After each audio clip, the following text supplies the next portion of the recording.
Thank you. Actually, I'd really love if you could all pop your links in the chat so we can see where you all are, where we can connect, whether that's Instagram, LinkedIn, Facebook, TikTok, if you're partial to a video, YouTube. I'm not here to judge, I am here to help. So I'd really love to see where you all are. So pop your links in the chat.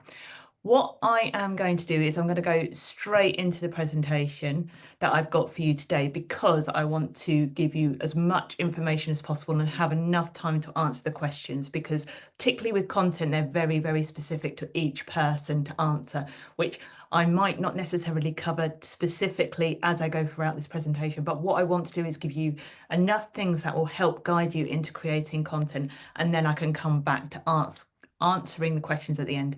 And I know a few of you put comments in before this webinar of what you are struggling with as well. So I'll make sure I try and answer those. So how to create content that converts into more clients. It's what we all want at the moment, right? So we are going to cover today 3 steps to grow a loyal audience and make more sales. And the word loyalty is really important in there because we want people that buy from us more than once, because they're our best form of customers and they are people that will cost us less in terms of a business owner. I also want to talk about the power of emotions, and I will go into the details of that, but it's a super important point when it comes to creating content. Understanding your clients and customers. We need to understand them in order to create the content that's going to work for them, and how to create content that connects and converts, which is why we're all here. So let's talk about the T's and C's of content. I'm just going to move that one there. Okay, perfect. So the T's and C's. These are the 3 solid foundations that you need in terms of helping you to create content. Templates, themes, and a timeline. They're the 3 things that I have used throughout my career to make sure that I keep the consistency, the clarity, the connection, and conversion. These 3 pillars will absolutely help you make content creation a lot easier. But not only that, it's about that consistency that will really build the loyalty and the trust of your audience. It will give them the clarity and the ability to connect with you quicker and convert, because repetition is one of the things that people think you don't need in content creation. It's actually the biggest thing you need. It's so, so important, because the more you repeat, the more people are going to know what you do. It doesn't get boring. The only person it gets boring for is you. Actually, repetition is what we actually really want when it comes to content creation. So I'm just going to move. Sorry, I'm just moving my little screen with my head in it so I can see the content on the presentation. Okay, 5 big mistakes. The clicks over connections. So most of us post content in the online space, so that could be social media, obviously the big obvious one, blogs, websites, emails, YouTube, anything like that. But we've also got like the offline content as well. Content can go across anything that is written, visual, anything like that. But sometimes we focus on the numbers of how many people, how are we growing, what are the numbers looking like? But actually what we really want is connection. We want to focus on the people, not the clicks. We want to focus on the audience, not the clicks. So thinking about how we can connect rather than how many more followers we can get or how many more subscribers. It's not about the number of people that follow us or subscribe. It's the number of people that are engaging. We also want to think about loyalty versus followers. So we don't want necessarily followers, because followers, obviously we all want followers, but we want fans. We want the loyal people that actually become your biggest marketing advocates. They share your content for us. So we want to build fans rather than followers, because that's what's going to really build our brand awareness and get people talking about us. What we're aiming for is to get people to tell our story on our behalf, because that's when we know our marketing is starting to really work. And they know exactly what we do because they can repeat it.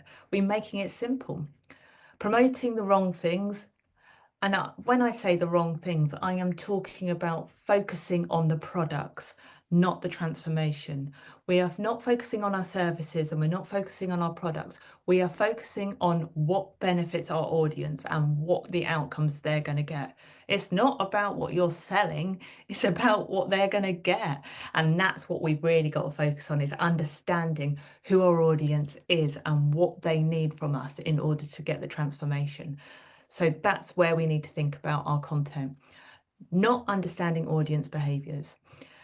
This is actually a really interesting one and something I've worked on for many, many years. I am not a psychologist, but actually when we understand how people behave when it comes to buying and understanding a little bit about the psychology behind it, we can then talk to them in a way that works for them. We can then start to use our content to our advantage. And once we understand how that behavior works, that's when we can create a seamless plan that makes content creation so much more easier. Tracking the wrong metrics. And again, marketing can feel like it's a cost. It really is an investment. It's really thinking about actually what results do we want. And it's sometimes focusing on the wrong things. Going back to that very top point, it's about the connections. It's about thinking about how we can really get there. So we need to look at what metrics are working and understanding that. And actually a lot of people don't necessarily look at what is working in terms of the engagement, in terms of the reach in their social channels or on their email list. They look at how many it's growing by. That is not necessarily what we want to understand. We want to understand how our content is landing. I'd much rather people have 100 really super engaged people on their social channels than 100,000 where only 100 of them are engaging. They are far better statistics. You don't need a massive audience. You don't need a massive amount of followers to make the sales. But what you do need is a good amount of loyal people that are really engaged.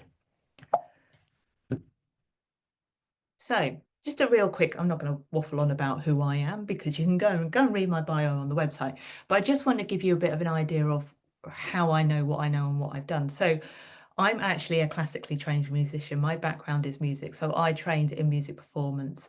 I went from being a music performer going into doing a master's in arts management. And what was really interesting about that was we did a lot of work around audience development. That's what I talked about a lot during that master's degree. So arts management was really about how to organize events, because I didn't believe, as I was told as I was growing up, that you could have passion, you could have profit, but you can't have both. So ultimately, if I was going to be a musician, I was going to be poor. That was what I grew up to believe. It is so not true. And I did not want to accept that the fact that just because you're doing the creative arts, it doesn't mean you can't run it in a business-like way. That doesn't seem right to me. So that's why I went into arts management, to sort of debunk those myths around actually you just need someone who can really understand creativity and turning that into a business. And that's what I did. So I went into working in festivals, venues, all that kind of thing, outdoor events. I did all sorts. And the great thing about that was I used to work on somewhere between 280 events a year. That was how many different events I covered, with very different audiences, with very different needs. And it made me understand how to really connect with an audience in different ways. And it was then, when I was working in venues back then, social media was on the rise, and I was the one that was really leading the business into the world of digital. I was the one, because I understood it and I could see the benefits of social media to companies. That was, it's way before business pages or anything like that existed in Facebook. Instagram didn't even exist then. That was how far back it was. But I went on to, from doing that, into working in the charity and corporate sector for some pretty large organizations, and I was responsible for the entire business. So you're talking to 2,000 people per company. And I was responsible for anything digital within those organizations, whether that was social media channels, and they had multiple social media channels. It wasn't just one, it was like 50 I was responsible for. Websites that had huge amounts of pages and had quite a big team of people and a huge amount of following.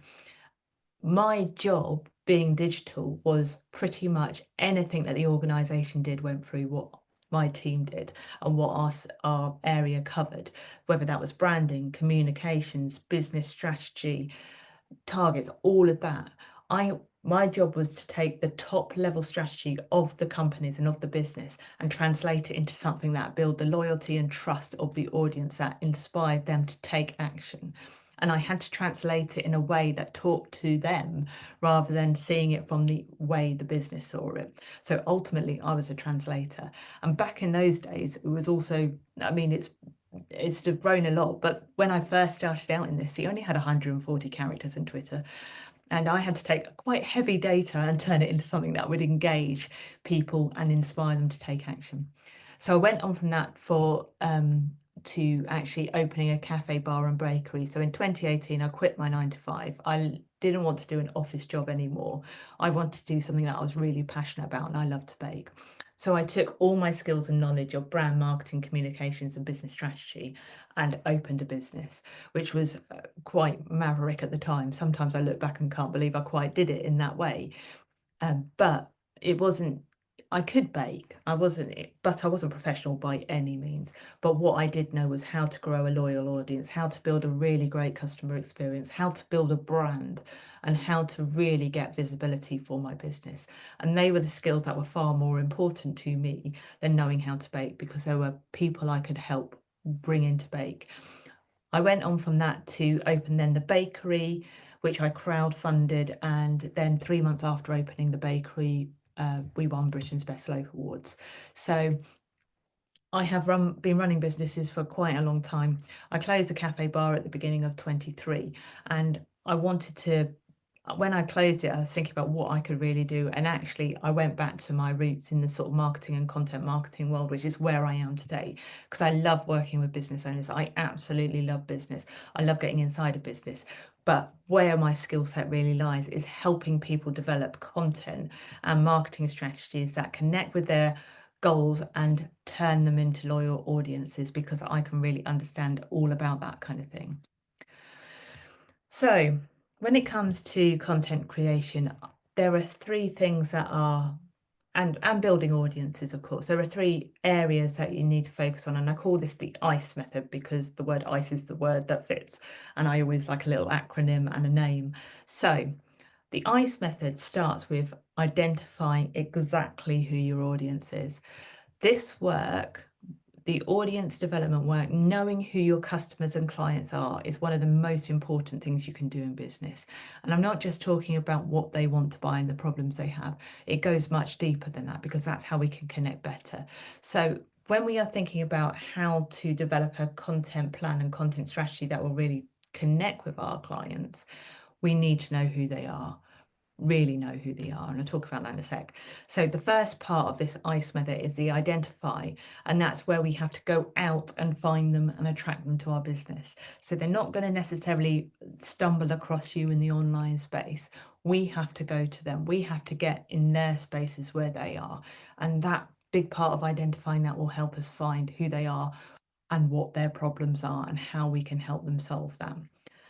The second part is the connect bit. This is where we really start to engage and nurture our audience. So once we've found them, once we've connected, once we've identified them and reached them, this is where we have to make them feel like they're understood, seen and heard. Again, it's not about selling your products, it's about people feeling like that you hear them and you can understand them, and you can really build that connection. That is when your content will start to work really well, is when your audience feel like you're talking directly to them as individuals. And then the third part, that engagement part, this is where once they've become that person that you're really connected to, they turn from being just someone who's following you to someone who's an actual paying customer. And this part, which sometimes we think once we've got them over the line, that's it. Actually, this is where we really want to build their loyalty, trust, reward everything that they're doing, because that will keep them buying from us again and again and again, which is what we really want, because it's more cost effective for people to buy from us more than once. And they will also talk about you to the people that they think will benefit from you. So that's why we want to really nurture the people that are already in our world and really look after them. So really understand your audience. So the people that are following you, they aren't just another number. they are people, they are individuals.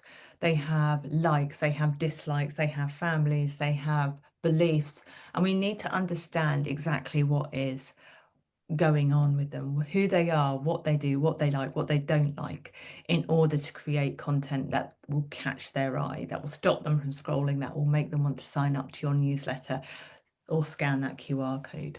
So when we're looking at who our audience is, and again, we're not just talking about they're a business owner that does X, Y, and Z that have this problem, which I can solve. We want to understand what it is that they actually like. What do they do? What do they read, watch, and listen to? What brands speak to their needs? We all have different brands. Take coffee shops, for instance. I use this example quite a lot, being a former cafe owner. I will absolutely, if I had to go to a big chain, I go to Nero. My sister goes to Costa. She doesn't like Nero in the same way I like Nero. I don't like Costa in the same way she likes Costa. But they both appeal to different people because they position themselves in different ways. So we have to understand what brands speak to their needs, wants, and desires, and what brands don't. Also, the don't is really important because that understands what content isn't going to work with our ideal clients and customers.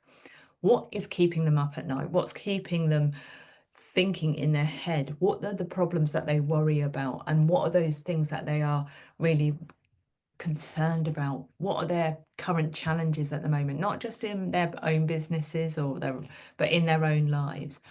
What results do they want? What transformation are they really looking for?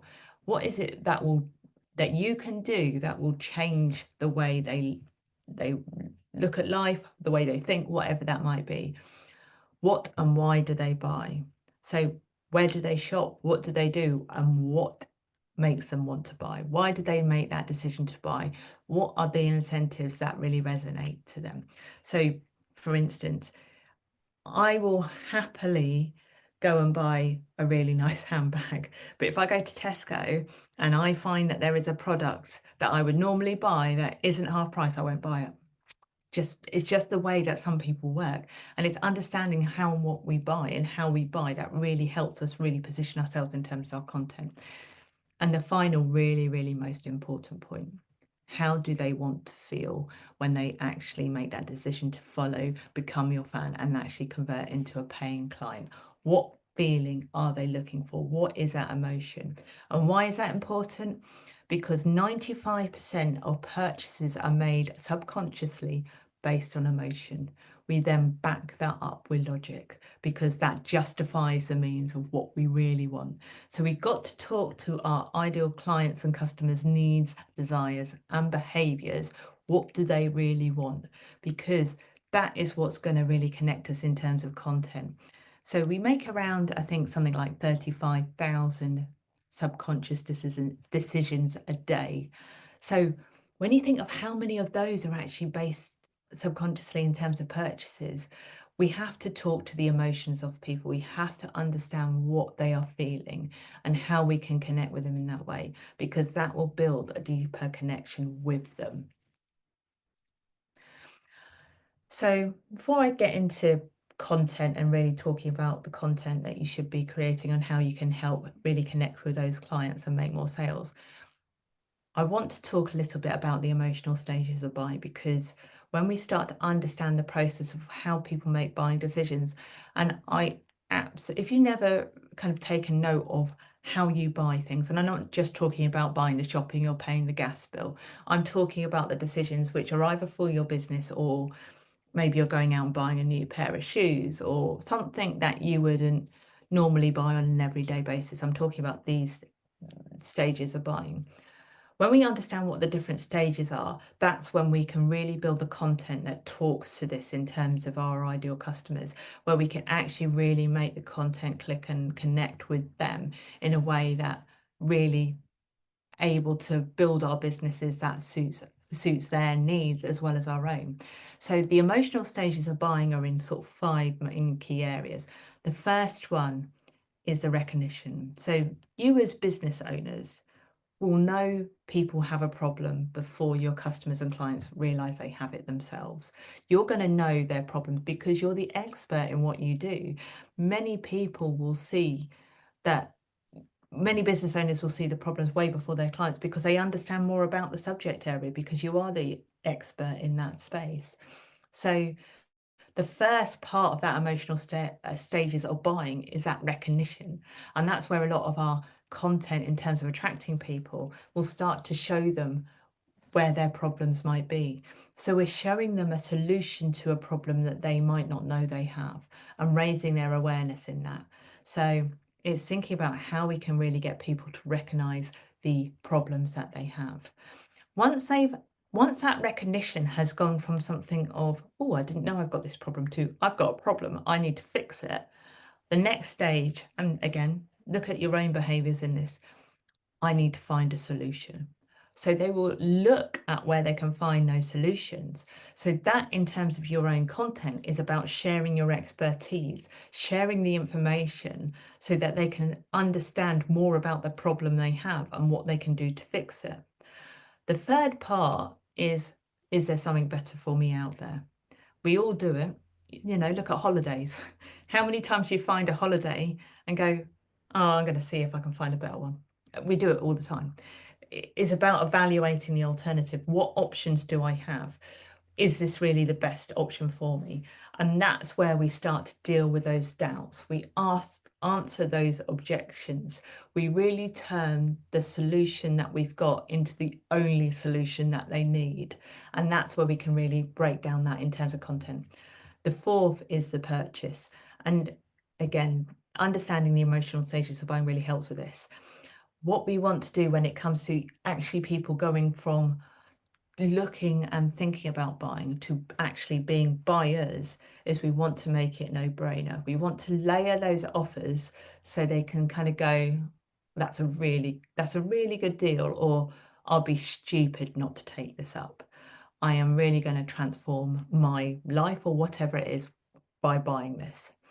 And then the fifth bit, the really, again, another really important bit, that post-purchase. What we don't want people to do is buy something and go, oh, I've regretted doing that. I shouldn't have done that. That was a mistake. I don't want, I need a refund. And again, this is about understanding our audiences, so we make sure we don't attract the people that will buy out of FOMO. FOMO is great for some things, but what we don't want to do is people buy for FOMO and then regret why they've done it.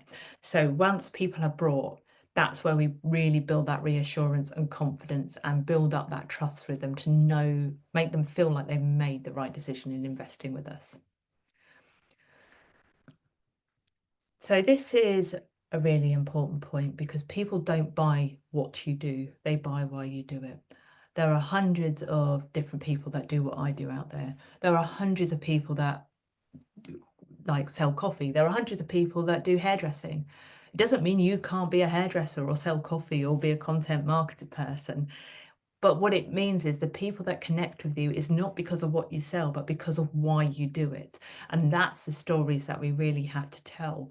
People resonate with the why much over the what, and they're more likely to buy the what if they understand the why.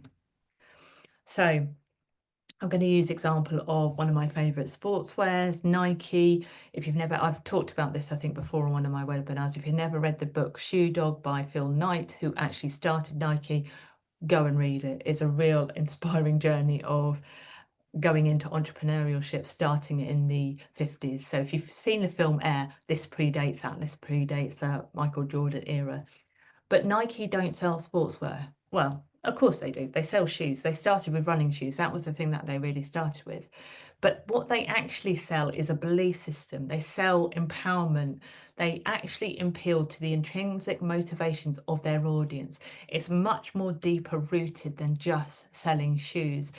What they do is they sell what people can do. You just need to do it. You can win. It is possible to do the impossible. It's about shifting mindsets. They don't just talk to athletes. Their vision is everybody can be an athlete if they have a body. It's about inclusivity. It's about connecting. It's about motivation. That is their entire brand. So when you look at the content they put out there, it's about empowerment, but it's also that belief system is what sells. So when we create our content, we want to think about what is it What is our why? What is it actually that we really want to connect, and how that will connect with our audience? So I want to talk about 3 different areas of content, and the main area I'm going to focus on today is really that evergreen content. So the evergreen, is the everyday stuff. This is your bread and butter of your businesses. It's the things that you say over and over and over again until you're blue in the face.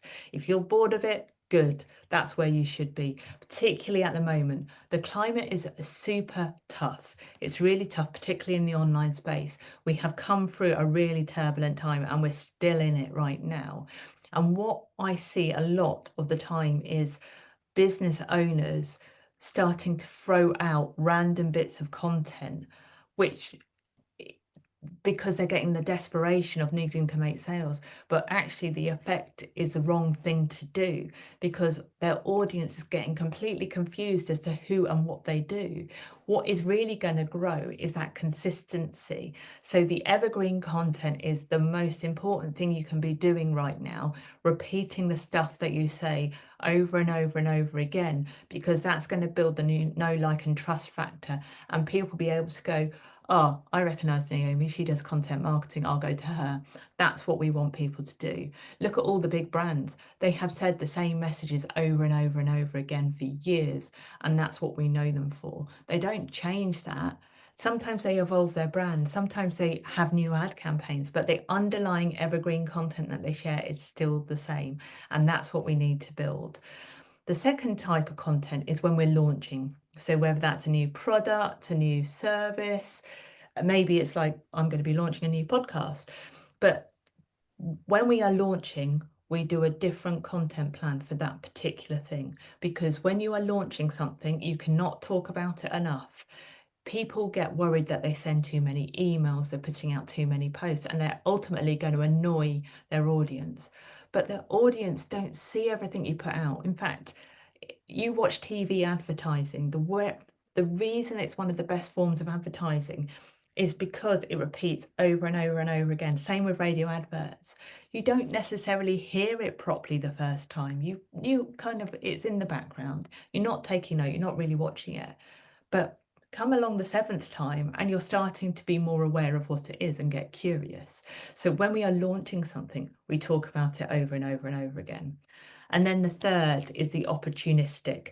These are the trends that come up that are relevant to our audience. You don't need to create a chat GPT doll if it's not relevant to your audience. But if something comes up that you think, I need to get involved in this, when Meta went down, Facebook and Instagram stopped working, the email marketers smugly got on their email lists and sold programs because they could. They sold their offers to say, hey, look, you're not in control of Meta, but you're in control of your email. So let's get that sorted now. Brilliant, opportunistic way of selling, keeping an eye on the trends and using it to the advantage. So I'm going to really focus on that evergreen stuff, because the launch and the opportunity are two of the other areas that you can really focus on. But everything that you do needs the next step, whatever that is, because if you're on social media, if you're on email, if you're creating content for an advert, what we want to do is take our audience on a, I hate the word journey, but it is ultimately a journey, a pathway to get to more sales. So what we don't necessarily want to do is just throw stuff out there and expect them to know what to do next. We need to tell them what we want them to do. We need to give them direction. We need to give them cues and pointers, a call to action, so they know how to move through our content and get more information, because that's what's going to build with our audience. So content that connects and meaningful messaging. So that is me, by the way. I I was dressed as a giant squirrel taking a break to check on social media, because that's what I do in the name of content marketing and social media. Walk around London dressed as a squirrel to help a campaign that was doing for a conservation charity. So that's what I do. Anyway, I'm not dressed as a squirrel today, I promise you that. Although I do have a Tigger mug. Going back to sorry, I've completely lost tangent with my giant squirrel feet. Okay, so content that connects and meaningful messages. So there is only ever one person looking at your content at any one time. So when we create content, you're speaking to one person, not everybody. 85% of people that stay loyal to brands stay loyal because they feel like the content is personalized to them. They feel like they are being taught to as an individual. So that's why we want to create content that speaks to one person. I really encourage creating a avatar, a persona of your ideal clients. Give them a name, create a character for them. And when you write that content, speak to them directly, not everybody. Talk to that person. Talk to them as though you're sitting down having a coffee or a glass of wine or whatever it is that you drink, and actually have that conversation with them. That is the content that will really connect, that people go, that was written for me. That speaks directly to me. We want to personalize stuff as much as possible. This really works at the moment. Personalization and experience is what people are looking for. They're looking for connection. We're in an era of AI, which can be brilliant in terms of helping us with content creation. But the people that do really well are the people that actually really, truly want to connect and create an experience that people won't forget. People need to know you're believable and attainable. So it's not necessarily about selling the dream, it's about selling the reality, because your product is probably, or your service is really good. And it's not that people don't believe it can transform them, they just don't believe it's achievable for them. So they need to believe that they can achieve the results that you're saying that you can get. So when we're talking about being believable and attainable, selling the best wins aren't necessarily what's going to sell at the moment. Selling the achievements isn't necessarily going to sell at the moment. But if people can really understand and believe that they can change where they are now and in a realistic way, that's what's really going to connect. You also want to layer your messaging. So we don't want to bombard people with lots of stuff, but what we want to do is continue to build that through our content pillars. So we create 3 to 5 different content themes that are relevant to our audience, but talk to our values and what we ultimately are looking to sell. But we layer our messaging, so we keep on building that so that people can really see wherever those different places that they see you, because they might not just see you on social media, they might see you on an email, they might see your website, they might see you in an advert, they might see you on Google, or they might see you in person. But that messaging is layered so that you're creating like a real core layer of content that people can kind of build on. So you're not giving them everything at once, you're giving them little bits that kind of build that momentum and build that understanding of what you do in terms of your business. You talk their talk, you speak their language. We don't give them jargon. You don't want to, if people don't really understand what you're talking about, they switch off. They just go, I don't get it, it's not relevant to me. And it's not because you're necessarily saying anything wrong. They just can't connect with it. They don't understand it. It's beyond what they're doing. So we have to write our content as though they had written it. We need to put ourselves absolutely in their giant squirrel shoes. We want to be in their shoes. We need to be them. We need to go back to that slide of really understanding their audience. Go and actually be your clients, go and be your customers, listen to what they do a day in the life of them. When I had the cafe, bar and bakery, before I even opened it and before I even opened the bakery, I went and looked, really tough job. I went into hundreds of cafes, hundreds of bakeries. I went into London, I went all over the place because I really wanted to know how people behaved and how people felt in that space and what their behaviours were and what they were looking for. So I could really get a sense of what was going to be right for the customers that I was going to talk to and that I was going to serve, and understand what they didn't want. And that's what I did. I really understood who they were so I could create that experience and build that loyalty and trust that would help me not only build the word of mouth and the referrals that I wanted from my business, that would compel people to actually buy from me and keep buying from me and stay loyal to me, but I was able to really connect with them. We want to invoke the right emotions in people. So everybody thinks with emotions, it's such a big part of us, but actually when we write content, we can be really formal and quite kind of, I guess, when we're creating, particularly for business, we can be really logical about what we do. Actually, people do buy with emotion, so we need to connect on that emotional level. We understand what it is that they want and what they want to feel. We can then create content that really speaks to that and be where they are. So, like I said, they aren't necessarily going to stumble across your website.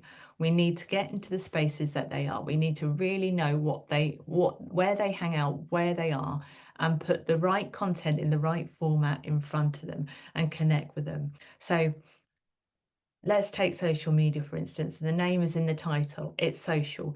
If you're posting, but you're not going out and engaging with your ideal clients and wondering why people aren't seeing your content, that's why. You need to actually go out and talk to the people. You need to go on their posts, comments, drop them messages, connect with them in a really genuine and honest way, because that is what's really going to build the content and really build that know, like, and trust factor. I often talk about the baked beans effect, because if people don't get what you do, they don't care. They need to understand. And the way we do that is keeping things simple, clear, relatable, and actionable. We want to keep it simple so they understand it really, really quickly. We want to do exactly what it says on the tin. So when we create content, that's what it should be. It should be clear, it should be simple to understand. People should be able to relate to it, and they should know how they take action, what to do next. That when we create content like that, in that really simple, strategic way, that's when we start to make more sales and really start to connect with the audience. So I'm going to use an example here of how to tell your story in a strategic way. So when I talk a bit about strategic storytelling. So it's how you talk about your why and who you are and what you do in a way that will appeal to your audience, that builds connection and builds that trust. So last year I had to go to the dentist and I cried in the dentist chair. It was my second ever filling. And the reason I cried was because I changed dentists. I was with a new dentist. My previous dentist, I'd actually spent many hours in the chair with, because I had an accident back in after I actually opened the cafe, bar and bakery at the beginning of 2019, and I had to have a huge amount of work done on my teeth, and I spent hours in the dentist chair. So none of my front teeth are real, they're all fake. And I moved and I had a new dentist, and for whatever reason, they'd messed up my appointment. I needed a filling. I was determined to have a white filling. She was insistent on giving me a silver filling because she'd not left enough time to do the white filling. And I could hear this conversation going on behind the counter, behind the reception desk, because then hadn't got a room, and she kept asking me over and over and over again to have a silver filling, and I still said no. I paid extra. I paid £100 extra for the white filling. I did not want a silver filling, even though no one would see it. I would know it was them. Anyway, I talked about this on LinkedIn, in my email, on Facebook, on Insta, and the amount of messages I got off the back of this story, including people booking discovery calls with me, was quite remarkable, really. But this is actually from one of my clients who is currently in my membership now, who actually connected with me because of that story, because of what I talked about and that actual real vulnerable emotions.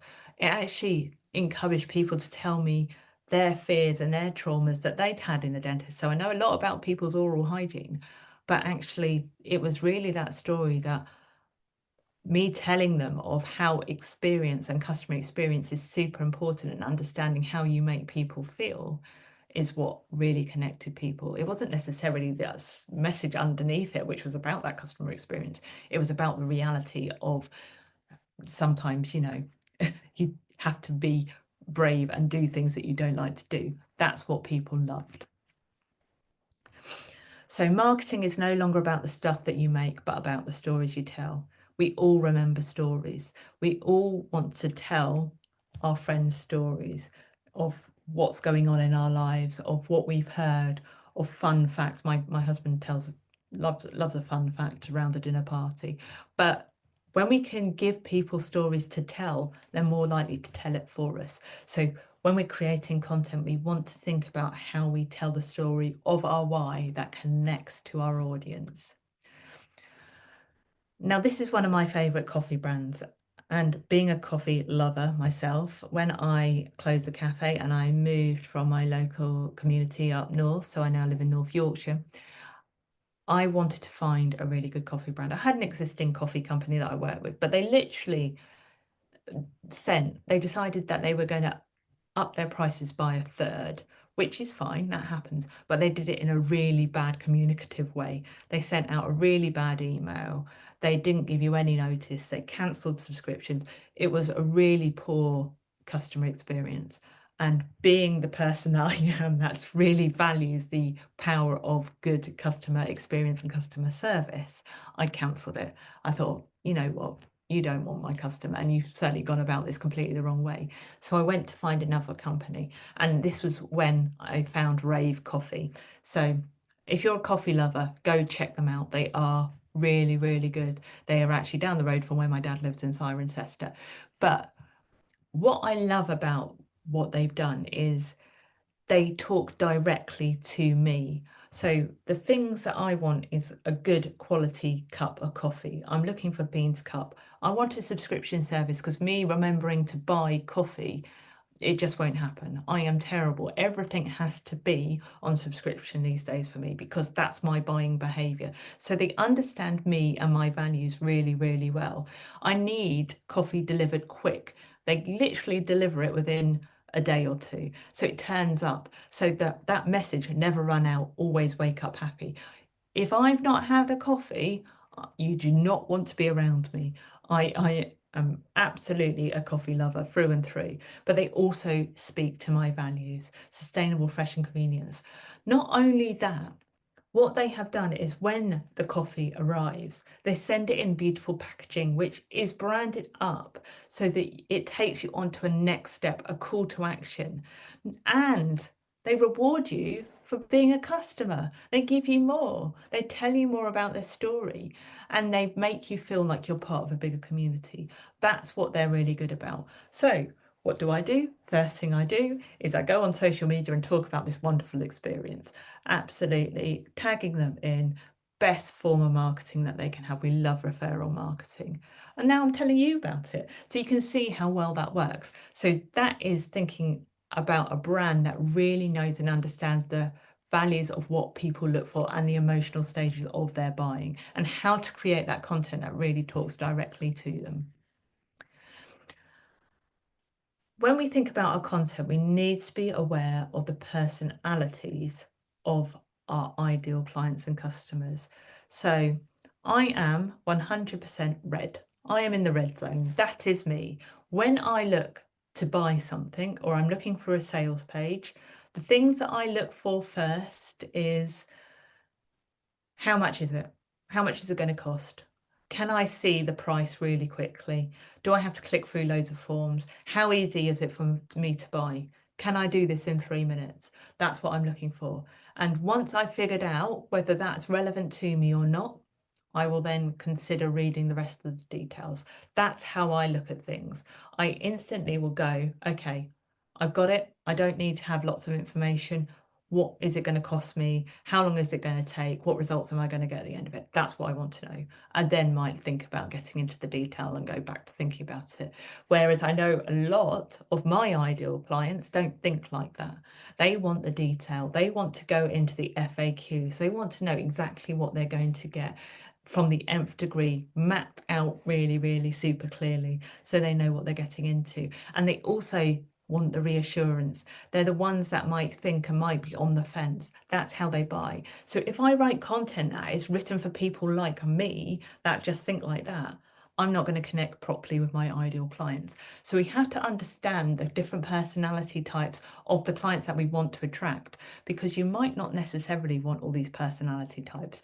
For instance, I don't want the people that necessarily are going to come in because everybody else is coming in and they want to come into me selling something because everyone else is doing it and they don't want to miss out and they don't want to get FOMO, because I know full well that they will want a refund in a week's time.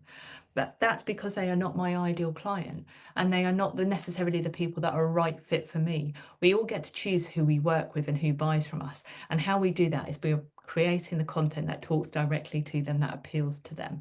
So when you are thinking about what content to create, think about the personality types and how people buy. Going back to the emotional stages of buying, each of these different personality types will buy in a different way. So when you're creating those offers and putting that content out there, you need to talk to them in a very different way, depending on that kind of personality.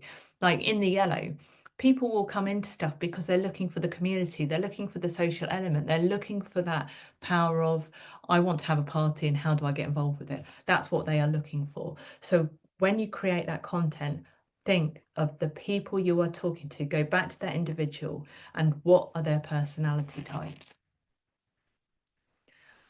So I'm just going to give a real quick example of how to really understand those behaviours. And I do this, the best way to understand the buying behaviours and how people go through different content is thinking about going out for dinner. So this is a common conversation that I have in my household. We love going out for dinner. Usually we decide at 5 o'clock on a Friday or Saturday night that we want to go out for dinner that evening. Because we are, again, not that organised in the world of going out. And usually we'll start to get hungry and we'll think, oh, shall we go out? Shall we go out? So what's the first thing we do?